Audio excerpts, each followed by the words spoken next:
425장 찬송입니다.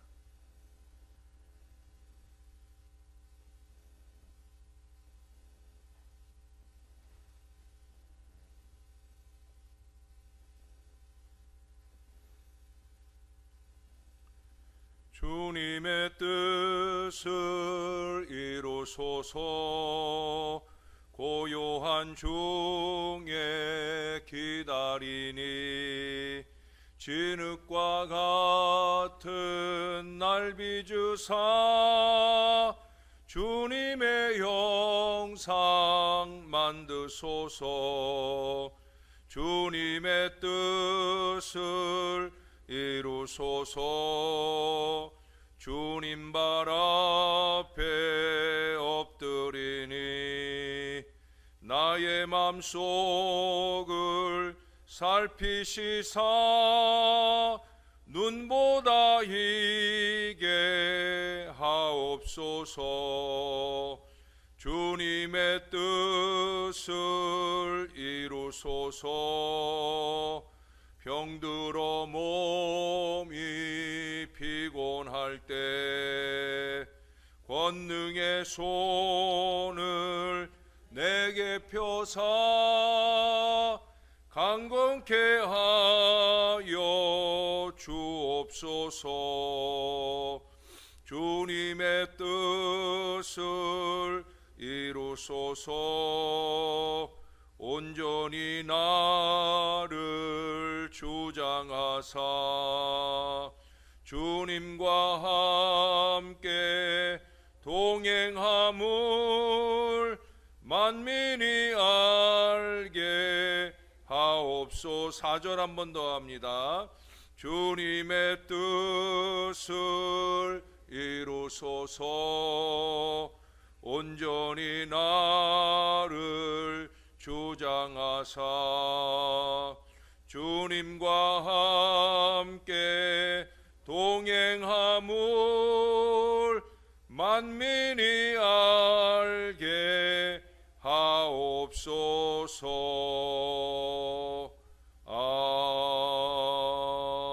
아멘.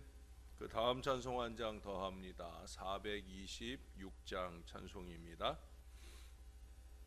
이 죄인을 완전케 하시옵고 내 맘속에 영원히 거하소서.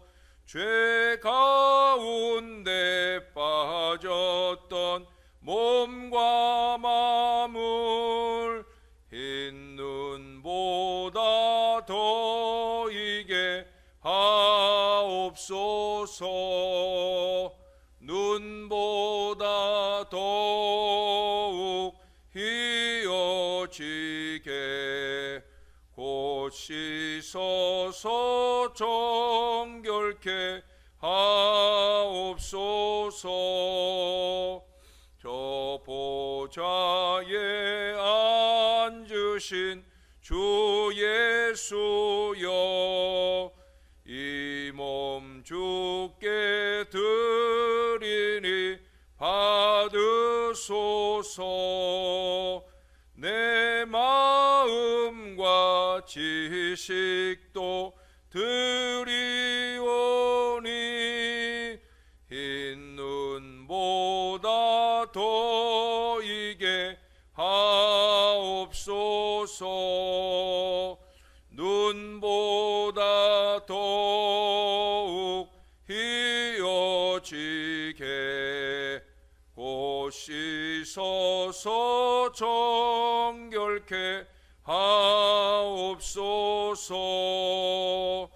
그 상하신 발 아래 엎드려서 날 깨끗게 하시기 원합니다. 날 정결케 하는 피 믿사오니 흰 눈보다 더 이게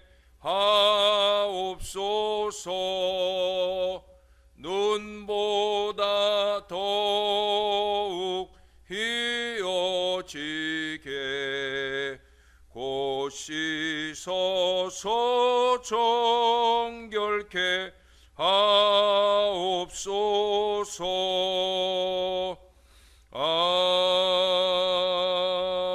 아멘. 기도하겠습니다. 좋으신 아버지, 주 예수 그리스도의 십자가 보혈로 통해 우리 부족한 인생들을 깨끗이 씻어주시니 감사합니다.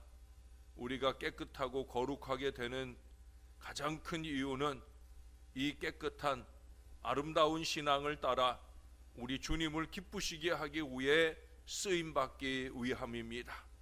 하나님, 우리의 속사람을 변화시켜 주시고 언제나 우리의 마음을 주의 말씀을 통해 감동하실 때마다 하나님의 영광을 위해 아름답게 헌신하는 뜨거운 사랑이 우리의 마음 가운데 넘치게 도와 주옵소서. 특별히 새벽 용사로 우리 재단에 함께 동역하시는 우리 이영자 집사님, 오늘도 감사한 예물 주님 앞에 올려드립니다. 주님이 여종의 믿음을 받아주시고 여종의 기도를 들어주시며 우리와 함께 동행하는 새벽 시간뿐만 아니라 몸되어 섬기는 주님의 귀한 재단, 여종이 섬기는 그 재단 위에도 하나님의 큰 은혜가 늘 강력하게 임할 수 있도록 역사를 더하여 주옵소서. 교회를 위한 기도, 가정을 위한 기도, 여종 본인을 위한 모든 기도에 풍성한 응답과 역사를 늘 누릴 수 있도록 주님이 도와 주시옵소서. 감사를 드립니다. 예수님 이름으로 기도합니다. 아멘. 하나님 말씀, 오늘은 마태복음 27장의 마지막 부분입니다. 57절에서 66절까지 오늘 말씀입니다. 저물었을 때 아리마대의 부자 요셉이라 하는 사람이 왔으니 그도 예수의 제자라. 빌라도에게 가서 예수의 시체를 달라 하니 이에 빌라도가 내주라 명령하거늘 요셉이 시체를 가져다가 깨끗한 세마포로 싸서 바위 속에 판 자기 새 무덤에 넣어두고 큰 돌을 굴려 무덤 문에 놓고 가니 거기 막달라 마리아와 다른 마리아가 무덤을 향하여 앉았더라. 그 이튿날은 준비일 다음 날이라. 대제사장들과 바리새인들이 함께 빌라도에게 모여 이르되, 주여, 저 속이던 자가 살아있을 때에 말하되 내가 사흘 후에 다시 살아나리라 한 것을 우리가 기억하노니 그러므로 명령하여 그 무덤을 사흘까지 굳게 지키게 하소서. 그의 제자들이 와서 시체를 도둑질하여 가고 백성에게 말하되 그가 죽은 자 가운데서 살아났다 하면 후의 속임이 전보다 더 클까 하나이다. 빌라도가 이르되, 너희에게 경비병이 있으니 가서 힘대로 굳게 지키라. 그들이 경비병과 함께 가서 돌을 인봉하고 무덤을 굳게 지키니라. 아멘. 미국에서 오래전에 양육기관에 맡겨진 1세 이하의 유아들이 상당수 죽어서 사회적인 문제가 된 적이 있었습니다. 그래서 뉴욕의 린 스피치 박사가 두 양육기관을 정하고 사랑의 양을 달리하여 실험을 하였어요. 사랑의 양을 달리한다는 것은 보모 한 명이 12명을 담당한 곳의 경우, 보모 한 명이 12명을 담당하게 하고, 또 한 곳은 가정에서처럼 보모 한 명이 두세 명을 담당하도록 하는 거예요. 그러니까 사랑의 양이 그만큼 달라지겠죠, 아무래도. 근데 보모 한 명이 12명을 담당한 곳의 경우에는 2년 내에 안타깝게도 37%의 어린이들이 죽었더라는 거예요. 근데 보모 한 명이 두세 명을 담당하는 곳에서는 5년이 지나도 한 명의 어린이도 죽지 않았다는 거예요. 놀라운 결과가 아닐 수 없어요. 이토록 사랑은 우리를 육체적으로 성장하게 할 뿐만 아니라 영적으로 하나님의 사랑을 알게 하는 거예요. 우리 예수님의 부활 역사에도 오늘 본문에서처럼 아름다운 신앙의 사람들의 사랑이 더해지고 있어요. 여러분, 헌신은 사랑입니다. 제가 오늘 수요 예배 때 전하는 말씀에도 이미 이 표현을 썼거든요. 우리가 야곱을 공부하는데 그 야곱의 경우를 들어서 제가 그 표현을 제가 설교 원고에다가 적어놨어요. 헌신은 사랑이에요. 사랑하는 사람이 헌신하는 거예요. 어제도 설교 말미에 그런 말씀 비슷하게 드렸잖아요. 결국 우리가 하나님께 헌신하는 것, 그것은 바로 하나님을 향한 우리의 사랑의 표현이라는 거예요. 우리 예수 그리스도께서 장사되었다 하는 것은 그의 죽음을 더욱 확실하게 나타내고 그의 부활을 더욱더 빛내기 위하여 꼭 필요한 일이 되었습니다. 그리고 무엇보다도 예수님께서 장사된 것은 이 무덤의 공포를 제거하고 우리를 안심시키며 또 그 싸늘하고 불쾌한 침상을 포근하고 향긋하게 함으로써 우리로 하여금 그와 함께 장사되도록 하려고 하는 거예요. 부활을 위해서 주님도 장사되셨어요. 마찬가지예요. 우리는 우리 주님의 이 장사를 통해 우리의 죽음 뒤에 따를 이 장사를 부활을 위한 행진으로 받아들이는 믿음을 가져야 되는 거예요. 그런다고 하면 이 코로나에 대한 두려운 마음도 이겨낼 수 있겠죠. 그러니까 그런 일이 있어서는 절대 안 되겠지만 혹여라도 우리가 어떤 어려움을 만나서 세상을 떠나더라도 그것은 부활을 위한 행진이 된다 하는 믿음이 필요하다는 거예요. 그래서 전에도 제가 지난번 우리 이수복 권사님 장례식 때도 그런 말씀을 드렸지만 요즘에는 믿음 좋은 사람들의 이 장례식은 천국 환송 예배라고 그렇게 한다고 말씀을 드렸어요.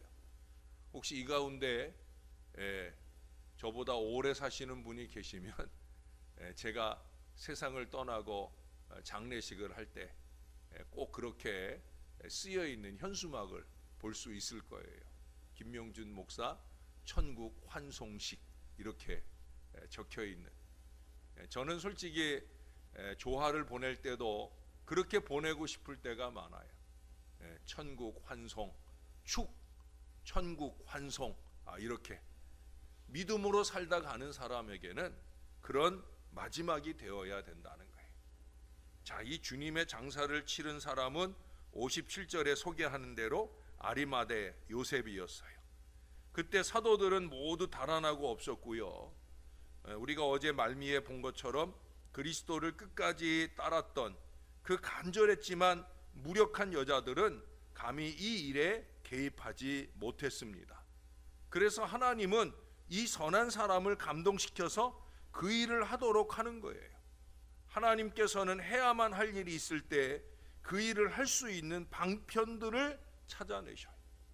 여러분, 우리도 그 방편으로 쓰이는 사람들이 되어야 합니다. 요셉은 바로 그런 일을 하기에 아주 적합한 사람이었어요.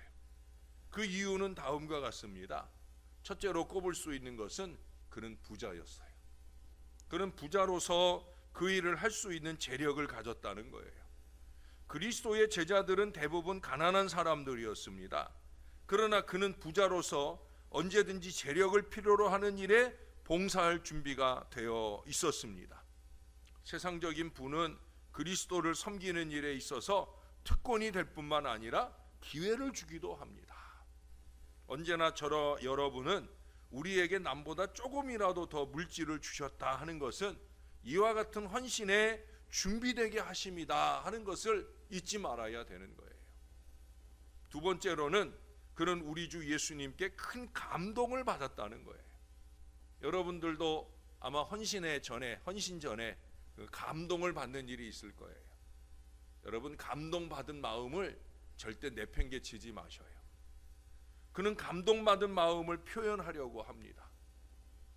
비록 그가 공개적으로 그리스도의 제자라는 것을 고백하지는 않았다 해도 그는 스스로 그리스도의 제자로 생각하고 있었다는 거예요. 다시 말해 감동받았다는 거예요. 나는 예수님 제자다. 그것은 입만 가지고 제자된 사람들보다 얼마나 더 나은 것인지 몰라요.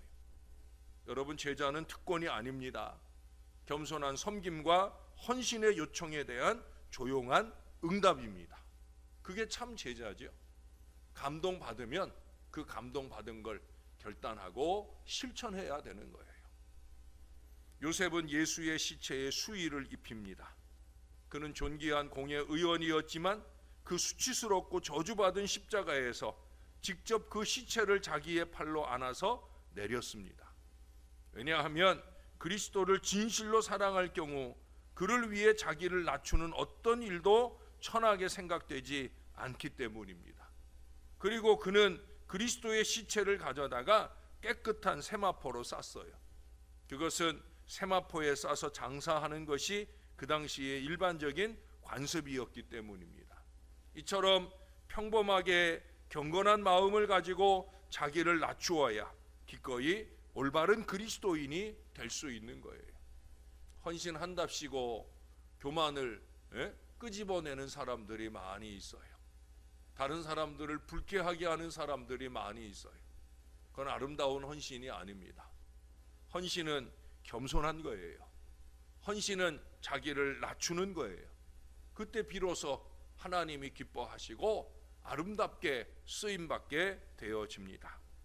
예수는 아마도 요셉이 자기 자신을 위하여 준비했을 새 무덤에 넣어졌다고 보여집니다.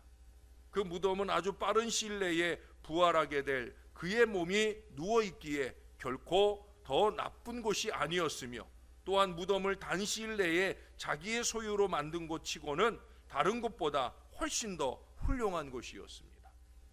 그것은 60절을 보면 바위 속에 판 무덤이었어요.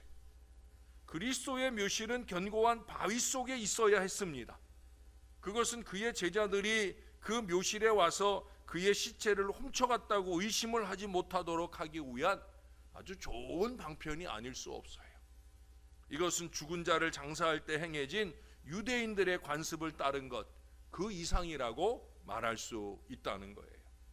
여러분, 예수님을 위한 헌신은 간신히 신용만 내는 일부여서는 안 돼요. 완전을 위한 최선의 노력이 갖추어진 아름다운 전부가 되어야 합니다. 여러분, 언제나 헌신할 때마다 스스로에게 물어보세요. 이게 과연 내가 할 수 있는 최선의 헌신인가? 내가 할 수 있는 것은 이만큼인데 나는 요만큼만 헌신하고 다한 것처럼 신용하고 있지는 않은가? 늘 돌아보아야 합니다. 내 마음에 감동받은 바를 따라 이만큼의 헌신으로 최선을 다해 우리 하나님이 기뻐하시도록 우리는 그런 헌신을 할 수 있어야 된다는 거예요. 여기 62절 이하에서도 볼 수 있듯이 주님의 부활을 막으려는 무리들에 의해서 이 무덤은 잘 임봉하고 지켜져야 했어요. 66절에 보면 저희가 돌을 임봉하고 그것도 믿을 수가 없어서 파수꾼까지 세워가지고 그의 제자들이 시체를 도적질하러 오지 못하도록 방비를 세웠습니다. 그러나 여러분, 하나님은 이 일을 통하여 그리스도의 부활을 그 방해하는 자들로 하여금 그 부활을 확실히 지켜볼 수 있게 했고요. 또한 대제사장들에게 그들이 본 바를 가서 말하도록 함으로 하여 선을 완벽하게 이루시는 걸 보게 되어집니다. 가난하고 연약한 제자들을 막기 위해 묘실을 지키는 것은 참 어리석은 일이 아닐 수 없어요. 또한 하나님의 권능에 대항하여 묘실을 지키려고 생각한 것도 어리석은 일이 아닐 수 없어요.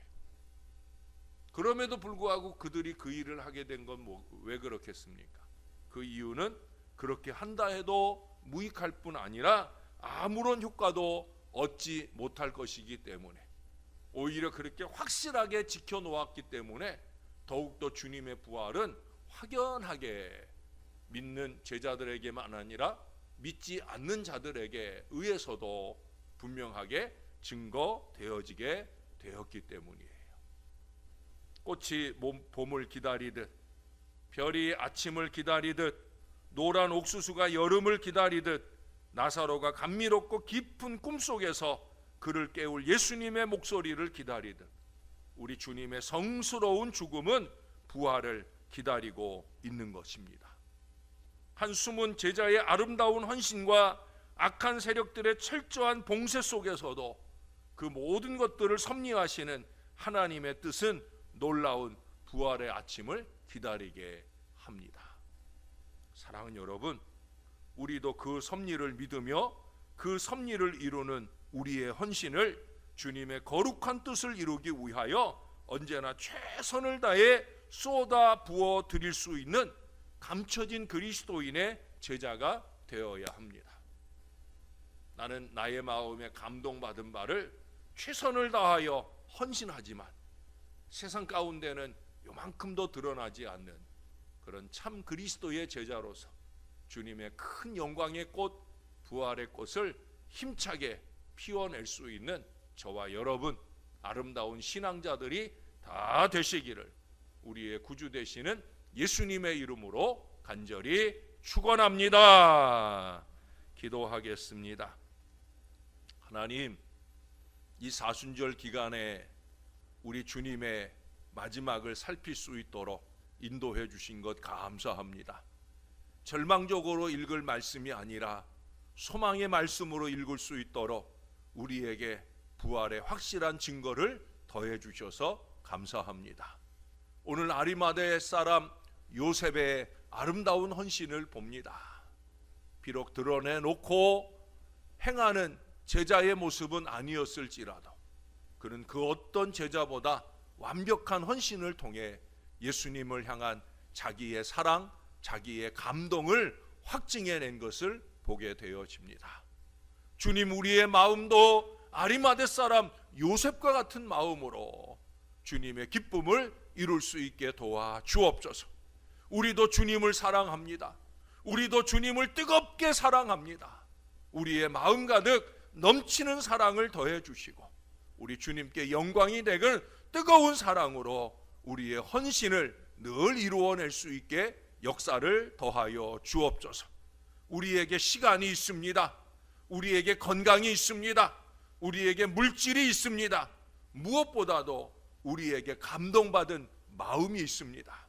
언제나 이 모든 것 가지고 주님의 영광을 나타내고자 할 때 하나님, 적당히 신용이나 하는 사람 되지 말게 하시고 우리가 할 수 있는 최선으로 주의 기쁨을 이루어드리게 도와 주옵소서. 그래서 우리가 새벽을 깨웠나이다. 하루의 가장 좋은 시간, 우리의 첫 시간을 주님께 드리려고 날마다 새벽을 깨우고 있습니다. 주님이 우리의 새벽을 기뻐하시고 영광을 받으실 뿐 아니라 우리가 드리는 새벽을 통해 우리의 믿음을 키워주시고 우리가 더 아름다운 헌신과 사랑으로 우리 주님을 기쁘시게 할 수 있도록 우리를 도와주시옵소서. 오늘도 검사받은 바를 진료받기 위해 병원을 찾아가는 여종이 있습니다. 주님이 꼭 동행하시고 좋은 진료 결과를 얻게 하시고 무엇보다 온전한 치유와 건강의 역사가 주님의 손길을 통해 여종 위에 나타나도록 은혜를 베풀어 주옵소서. 주님의 함께 하심을 소원합니다. 감사합니다. 예수님의 이름으로 기도합니다. 아멘.